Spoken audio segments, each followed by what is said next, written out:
post up, that's a fact, yo. And if you think I'm frontin', you can run it back, yo. Girl, run it back. You know that I run it.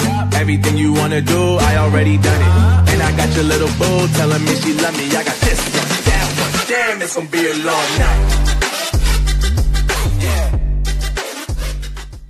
Hello guys, what is up? It is me, Prince of Otis, and I am back here with another video. Oh my god, I missed you guys so much. I'm finally getting to record a video, and I can't tell you guys how happy I am to be back. And I'm sorry that I've been gone for so long, but you know, issues with where I'm living, and I don't get to record much, but now I can. So I hope you guys enjoyed this video. This is going to be What If Deku Was a Technopath, Part 3. I think it's Part 3, whatever it is. And it's been so long, I don't even remember. And yeah, let's just get right into it. I hope you guys really enjoy this. Don't forget to like and subscribe. The Discord is gone though, because I don't want to deal with one anymore since the other one's been hacked as well. Either way, I'm good, you know. School's about to start. Tomorrow's school for me. And things might be a little bit more hard to put out, but at least I'm in my, you know, element, you know. Now, let's begin the video after 3 fucking weeks of a break. So last time we started off with Deku accepting his classmates into his home, and then during this Deku fought Bakugo and gave him some enhancements for experimental purposes. After this came the UA Sports Festival, where Deku and Bakugo are challenged by Todoroki, only for Deku and Bakugo to show that they're not someone to mess around with, and they're not here to mess around. Deku gets 10 million points and stays untouched during the cavalry battle, and after the battle came the next test, which everyone will be waiting for. President Mike calls for a break as all the spectators could get out of their seats and go take a break and get some food or something. And the same goes for the students as they go and regain some energy. And this also gives the heroes a chance to talk about who they think has the most potential and is more interesting, you know. One of the heroes, however, was already disappointed as Endeavor scoffs walking back into the stadium. But as he's going down the stairs, All Might appears. It's been quite a while, hasn't it? Endeavor, however, ignores All Might, walking down only for All Might to appear in front of him with a big smile. Why are you harassing me? Why are you harassing me, All Might? Harassing you? I just came here to talk. Your boy, he's quite talented. He's a failure, but he will emerge soon when he learns to accept his inheritance. This guy just doesn't care, does he? All Might would think. We then cut to Bakugo as he's walking to the bathroom when he comes across a conversation between Deku and Todoroki. He stays hidden, wondering what they're talking about, and Todoroki would say, "You must be wondering why I brought you here." "Nope, I want to hear about Endeavor." "You must live to just piss people off, don't you?" says Todoroki. Deku only smiles at this with his eyes closed, making Todoroki really mad, reaching his limit, and he quickly gets to the point. "You almost made me break my pledge. I don't know why a bastard like you would like Endeavor, but I'll tell you who he really is." Deku would then hear him out and listen to his story, recording everything with his bionic eye, and when he's done, Todoroki then declares that he will beat Deku only with his right side at all costs. He then starts walking away with Deku, asking Bakugo why he's so nosy. Bakugo then walks out, revealing himself, and says, "Just so you know, I won't lose to you either, got it? So don't get cocky." He then walks past Deku, who only gets annoyed as Bakugo didn't really answer what he asked, and he then forms a hologram of Endeavor in front of him, and he wonders how he should handle this guy. So while decisions were being made about the order of the matches, Ojiro and a few others gave up due to Shinso, which is unfortunate, but they just didn't feel confident enough. When done, Midnight puts the match orders up on the screen, and Shinso sees that he's fighting Deku. He looks at Deku, who simply waves and kind of weirded out, like he's kind of weirded out by Shinso's stares, and Uraraka finds out that, to her dismay, she was fighting Bakugo. After this, there is some recreational time, and you could think of a strategy or participate in fun little competitions for the audience. And all while all of this is happening, Deku is gathering information and keeping an eye on his house. The match is about to begin, and Cementos is then making the stage.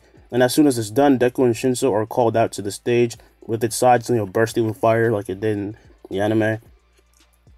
Deku then walks out onto the stage, as does his opponent, with President Mike letting the crowd know their backgrounds and their quirks.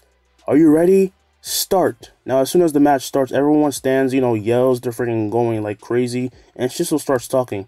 "That idiot from your class is definitely a coward, don't you think?" Deku knows what Shinso is trying to do, and he knows he's talking about Ojiro, but instead of getting mad, he just smiles, walking forward, making Shinso a bit scared. "Not gonna defend your friend? A little cold, don't you think?" Deku is still walking, and so Shinso can tell this guy is not easily agitated.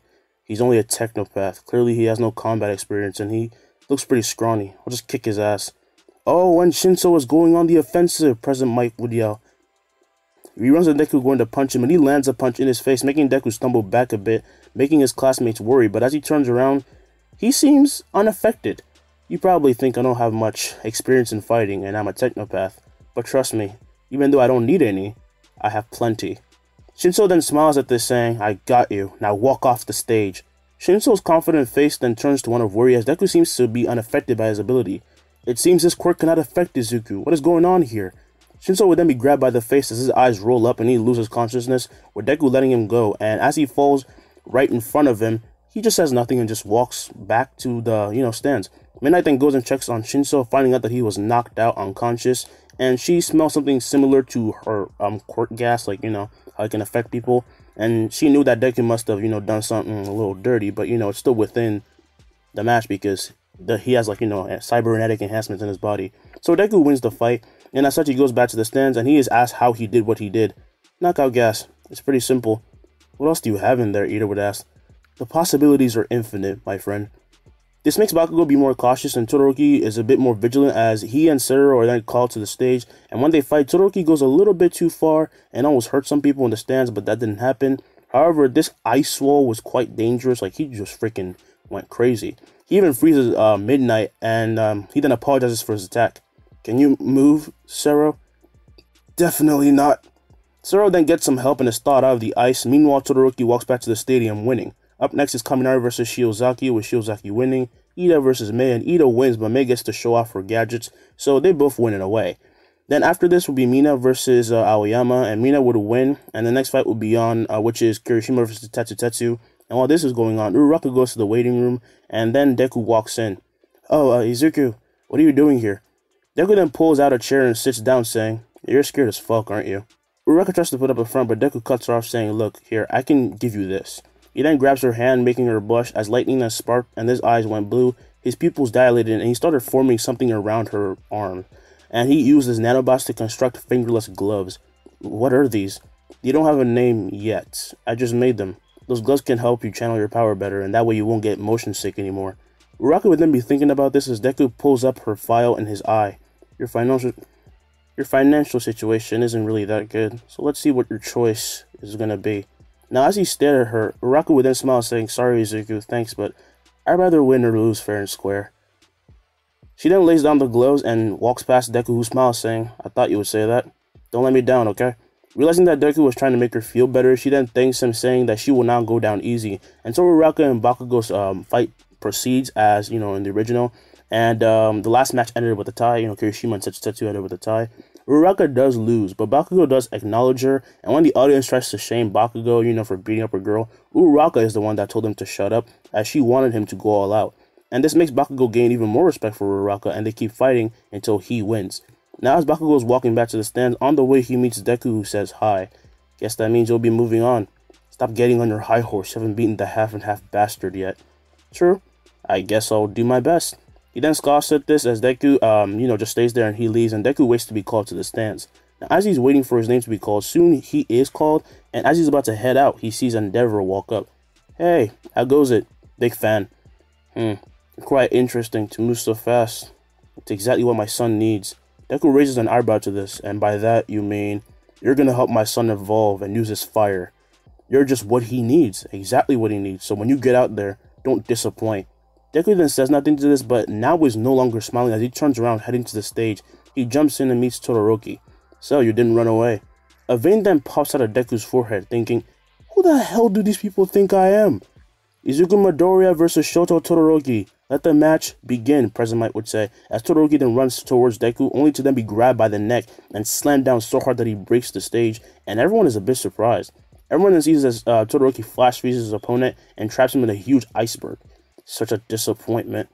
He then goes to take Deku's hand off him, but his hand is actually tightening around his neck, and with a huge explosion occurring, the iceberg shatters, freeing Deku, who can clearly be seen as bursting with heat. He's just hot as hell. He's bursting with heat. And Deku then lifts Todoroki and proceeds to slap him, making his tooth pop out, and he would say, whoa. And people would say, whoa, this is going a bit far. Shouldn't they stop the fight? Deku would then say, you think that just because you got burnt, you're the only one here who's had a hard life? He then slams a punch in his stomach, making him choke and still holding onto his neck. He then throws him up, activating his pulse cannon and firing at him. This sends Todoroki flying, but just as he's about to go out of bounds, he has no choice but to use his flames and propel himself back to the stage. Now, as he lands, he's clearly pissed. President Mike then says, "And Todoroki, for the first time, I use this left side. It seems that Izuku is just too much of a powerful opponent for him to only go 50%. Now, as he says this is when everyone, hears Endeavor yelling, Shoto! Being happy that he used his power. And Endeavor is saying, "Now go and win." He's hyping them up. And Deku would say, "Yeah, Shoto, why not use your flames more often?" Todoroki then gets mad, asking him if Deku and his dad orchestrated this. And Deku would say, "Yeah, that doof doesn't matter to me. My problem is with you. The first time you open your mouth, all that spills out is bullshit. I'm not here to be your therapist, so you can use me as a stepping stool or anything. Because if you haven't noticed, out of Deku's body then forms out metal orbs, 10 of them which surround him. I'm way stronger than you."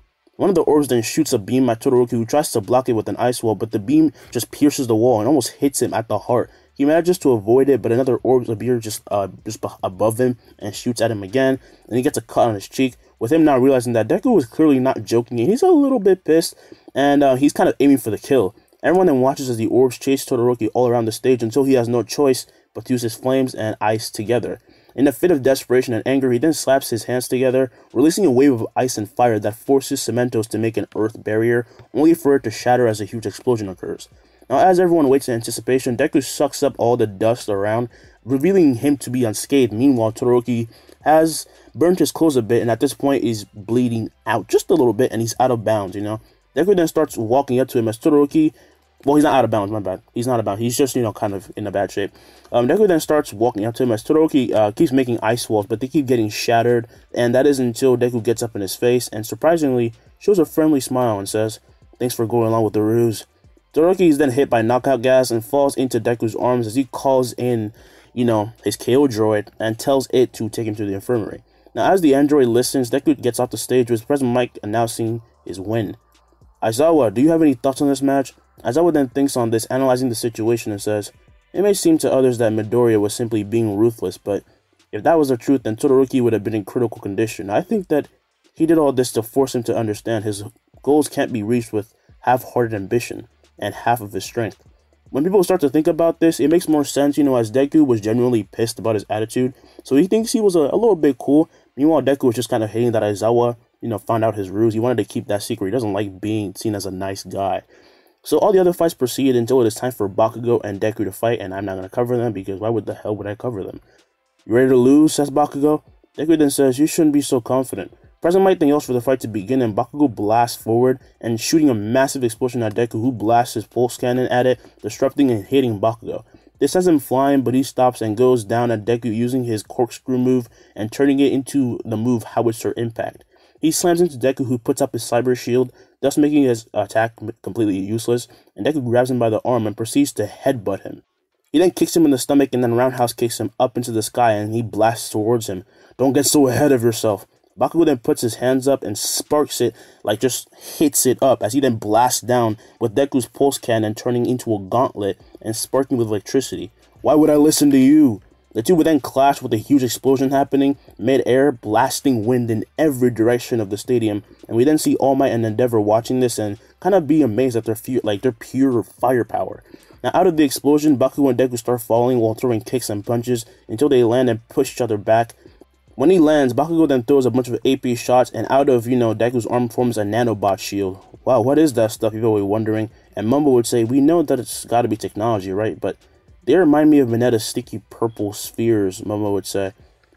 This shield then spreads out, creating and turning into a bunch of small spheres, and there's way too many of them to count. And with a gesture from Deku, one of the balls heads down towards Bakugo, hitting him in the stomach.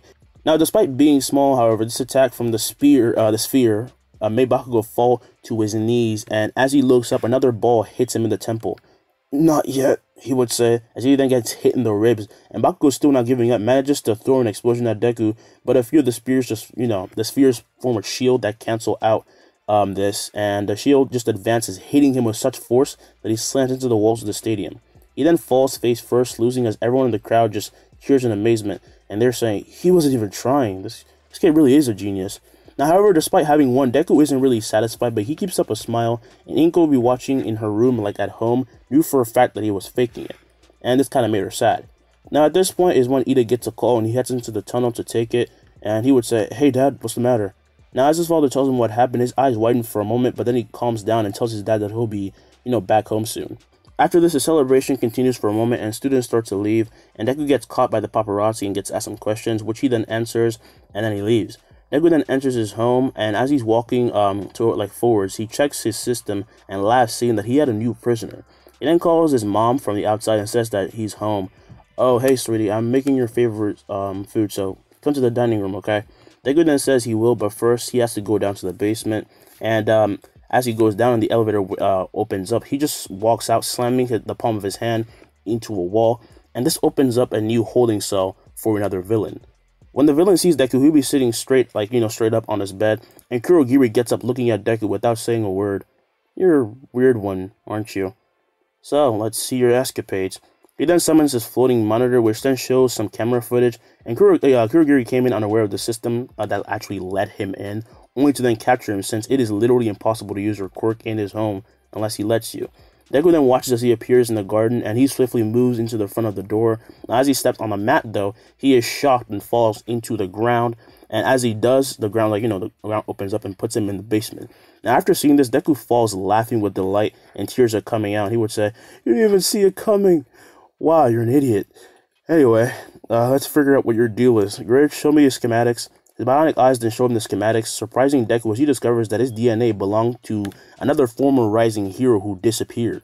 He realizes that this is Aizawa's old friend, and as such, he snaps his fingers, making gas spread through the holding cell, and this actually knocks out Kurogiri, and Deku enters the room, touching and reconfiguring the walls for a certain program.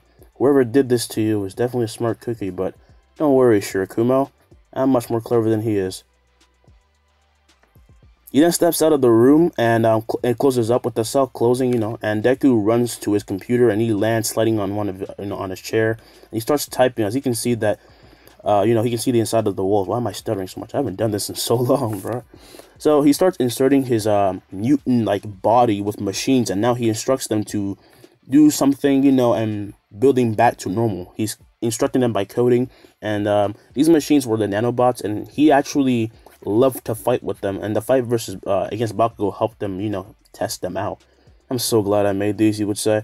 Now, after helping Shirakumo, he goes and eats, and 2 days would pass, and as for Ida's brother, he does not have a broken spine. Instead, his engine is severely damaged, and he managed to get away, and Star Industries sent him new parts to replace the broken ones, and he also had severe damage in his actual legs, but that was fixed by Deku's new treatment, the one that he used on All Might.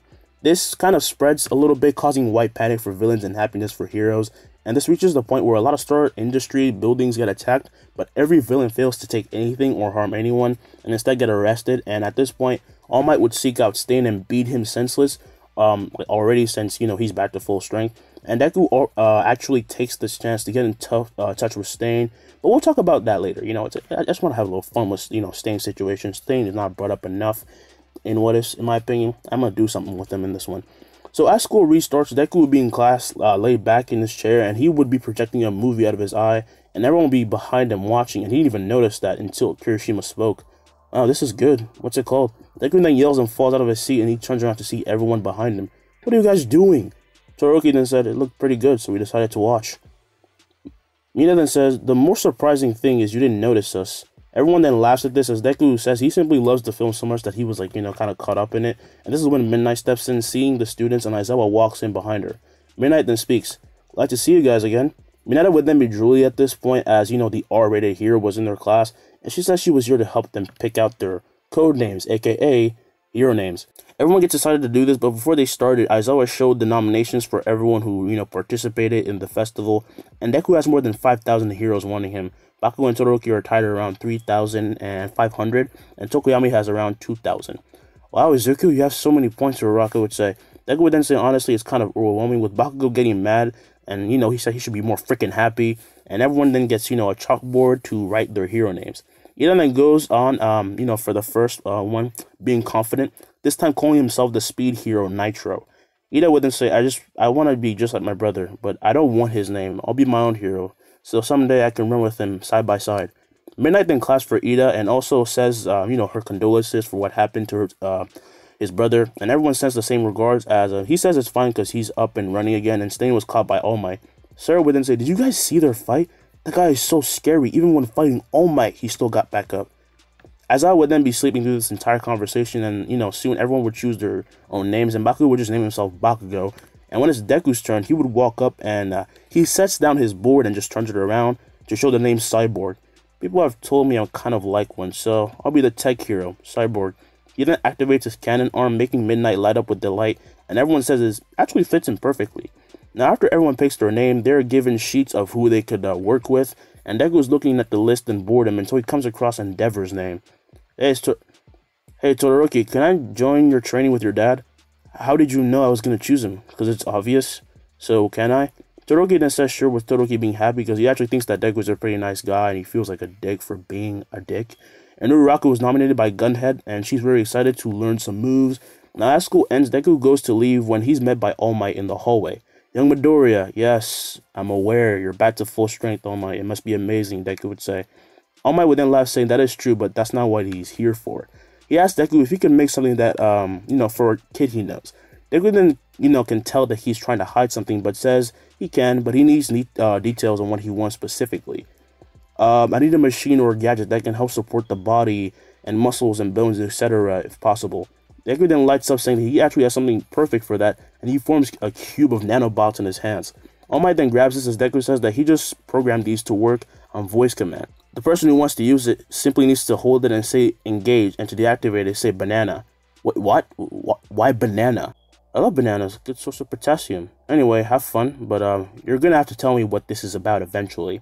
All Might then says he will, saying goodbye, and Deku goes home, and when he does, at this point Shirakumo has already gone back to normal, and due to the program, and then the cell would lie on normal Shirakumo, who was yet to woken up, But Deku brought him out of his cell and laid him down as he waits for him to get up, and he obviously dressed him up because actually no, he has his suit on. What the fuck am I saying? Anyway, we then switch to Shirakumo's perspective, and as he opens his eyes, he sees blue lights, and out of panic, he sits up, only to see a kid playing some video games. Oh, you're up. Wait, who are you? Did you bring me back? Deku then says he did and introduces himself to Shirakumo as a government official, which shocks him as he didn't thank Deku for helping him out.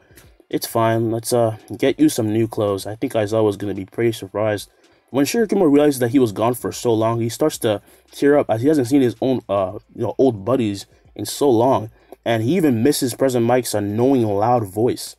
Deku then gives him some new clothes, and they head out to meet Inko, who is shocked by this whole situation, And after this, they actually call in All Might, who would come in with Aizawa as instructed by Deku.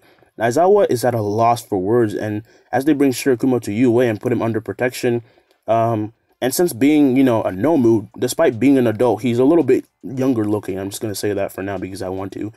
Anyway, doing this then brought attention to Deku from the government, and soon he had to come in for a meeting. But now that he has to go work with Todoroki and, Endeavor, we're going to focus on that for a bit. So, as they're on their way to Todoroki's home to meet Endeavor, Todoroki asks Deku, why did you do that? Do what? Why did you help me? What do you mean help? I did it because you were being a little brat. Don't get me wrong though, I don't hate you. But with how you were talking, I had to teach you a lesson. Todoroki finds this funny as he chuckles, and Deku smiles, saying that he's happy. Todoroki looks so much more happy. And Todoroki says that he's even talking, taking his first steps to get his family back together. And, he's going to visit his mom again. And before they even reach the house, as they're talking, Endeavor just lands in front of them, yelling Shoto's name, as Todoroki tells him to shut up. I'm only here to use you to get stronger. Don't get the wrong idea, old man. Endeavor then calms down and crosses his arms, saying, I see. And is that why you also brought him? Deku then smiles, saying he wanted to come personally, and he heard that Endeavor didn't mind if he, came with the +1. Endeavor doesn't really like the kid, but has to admit that he is formidable, and he feels that he will help Shoto grow. But of course, Deku is here for other reasons. Now, another one of his authorities as a government official is the ability to lay off a hero if they become too complacent or just not good people at heart. But Shinzo still has to agree to it, the president. So going to Todoroki's home, they would meet his sister, who welcomes Deku, and then they have lunch before going to Endeavor's agency. Now as they enter, Deku meets Burnin, who has green fire like all over her, and she's really loud. Burnin would then say, hey, it's that kid. You made the right choice coming here, Yeah, I'm so lucky. Burnin can sense the sarcasm coming off of him, and the two have a stare down as Endeavor then, breaks them up, saying that they will, they need to get the hell out of here and stop fighting. So they get their costumes, they're going to see him work. And Endeavor would say, I just need to show you what you'll be aiming for. Burnin, you and everyone can stay. Take a break. We'll be back. He then salutes, and every other sidekick does as well, as Deku and Todoroki put on their costumes, and when Deku and Todoroki meet Endeavor outside, Deku will be wearing what he normally wears, which is a lab coat with shorts and a black shirt. Try to keep up. Endeavor then blasts off as Todoroki glides forward with his ice, and Deku flies using his rocket shoes, appearing right by Endeavor's side. I was right about him. He's exceptional. Now, as he says this though, Deku actually speeds past him, blowing him away as he turns a corner, and when Endeavor and Todoroki do the same, they see Deku stopping a car from crashing into a child, and he will be kneeling down, shielding the little girl with his robotic hand dug into the car. You okay? The little girl then nods and runs out of the street as Deku stands up, receiving applause, and he then leaps into the air, flying and, flipping and blasting off. Come on, keep up. Endeavor did not want to be outdone by a kid, and, knew that he was kind of making fun of him a little bit. And, the same goes for Todoroki, so they chase after him. While all of this is happening, Deku will be, flying, using, and trying out something. He stationed a nanobot above the Earth as his personal satellite, and he was feeding him info like about crimes near his area. And, it's really, really convenient. If these work, I might be able to mass produce them and make jobs easier for heroes all over the world. He then looks back to see Endeavor and Todoroki, who at this point are using every bit of fire and power to increase, their speed. And he smiles, thinking that this is pretty fun. Now, by the time they return to the agency, it was night, and Deku has stopped more than 10 crimes involving villains attacking bystanders, and crashes and so on. That was pretty fun, he would say. How did you know where to go? Every single time, Todoroki would ask. Deku would then say that it was a secret, as Brennan would then ask how good Todoroki and the new kid was, and Endeavor swallowed his pride, saying that he was exceptional, leaving him no room to literally do nothing, And the other sidekicks are kind of surprised, and with Endeavor thinking, it's as if he's done this before. So the next 3 days consist of Deku and Todoroki mostly Todoroki, learning to control his flames. Meanwhile, everyone is just doing the same thing they did in the original. Bakugo was learning to be more sociable from Best Jeanist. Gunhead is teaching Uraraka Gunhead martial arts. Kirishima and Tetsutetsu are working with community service with Fourth Kind. Momo and Kendo are learning about business with the serpent hero Uwabami. Asui worked with the marine hero Selkie, etc. And with All Might brought back to full strength, him and Ingenuum, being fine, they take action to stop anything bad because it's their freaking job. So during this 3-day period, heroes will actually be called in for a meeting by the leader of the Hero Association. And as for Deku, after finishing work with Todoroki, he headed to Japan's Imperial Palace. I don't know if that's what they call it, but I searched it up. So we then see him enter a room full of government officials like him and executives, including Shinzo, the president. And he would sit across from Shinzo with his leg up on the table. So, do you know why we call this meeting? Shinzo would ask. Because of my new inventions? The vice president then speaks up, saying that he should have run it by them before doing anything, and Deku smirks, saying that he's not their dog, and that they're his inventions, so he will do what he wants with them. I'm the one in charge of Hero Society, so you let me worry about what I do, okay? How will Deku's implementations of technology affect Japan or maybe the world? When will All For One make his next move? Find out in the upcoming parts. It's been me, Prince of What Ifs, and I hope you guys enjoyed the video. Welcome to the end of the video. I haven't done one of these in a while, but I just wanted to say thank y'all for giving me 16K despite me not posting at all. And I'm so sorry that I couldn't post before. It's, I had some issues. But I hope you guys didn't, mind how this What If turned out. By the way, I'm going to try to finish up What If Shinra Was a Dragon as fast as I can. The next part's probably going to be the finale because I don't want to drag it out. And also, What If Luffy Was Bond's Reincarnation is coming soon. I already have 5 parts up, and we already reached the Impel Down arc, with the war and, saving Ace. So it's going to be pretty fun. Luffy's pretty OP. I hope you guys will enjoy it. And sorry for taking so long, but I am back, baby. I don't know if this will get that many views, but it's a startup. It's been a while, so I understand if not many people watch this, but I appreciate it if you try to. Alright, yeah, bye. Stay safe. If you're going to school, do good. Don't be late. Have fun. Things are slowly going back to normal. Hopefully, we won't have another pandemic, problem. We won't stay at home anymore. But, yeah. Goodbye, guys. See you guys in the next video.